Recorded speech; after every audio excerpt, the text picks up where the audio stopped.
bw'oba ng'oli mukkiriza ne bw'otoba mukkiriza, ebyawandiikibwa ebitukuvu bitugamba nti oyo yenna ali waggulu eyo yamanya engendo zaffe nga tetunnabaawo. Kye yali ategeeza omuntu oyo nti yayimirira ku ntandikwa y'olugendo lwo n'alutonda n'alumaliriza n'akomawo ku ntandikwa ne yeebuuza ani agenda okulutambula, kyava alonda ggwe olutambule. Olwaleero njagala kukutegeeza nti tewajja ku nsi kukola bipya. Bye wajja okukola obimanyi, ate ekisinga okwewuunyisa obiwulira kubanga byogera naawe. Buli muntu manyi kati buli muntu andaba alina ekiseera kyatuuka n'agamba ekintu kyaŋŋambye. Ekintu ekyo kye boogera ekikugamba kye kiki? Ekintu ekyo kyogera.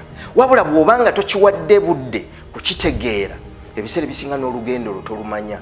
Naye ng'ate by'oteekwa okukola bikulumiriza buli kiseera. Bali bannaffe Abangereza kye bava bakiyita calling, okuyitibwa, nti omwoyo gwo gukuyita buli kiseera nga gukujjukiza by'oteekwa okukola. Naye olw'ensi mwe tuli n'okugaana okuwuliriza kye tuli, tugaana okugoberera amaloboozi ago olw'ebyo ebitwetoolodde ne geesanga nga gafiiridde mu ffe.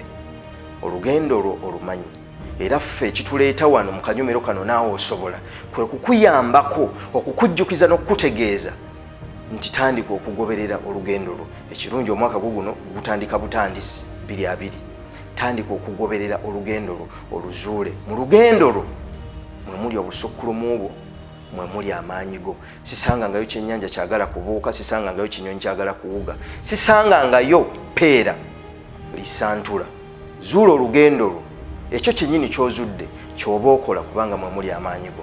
Naawe osobola.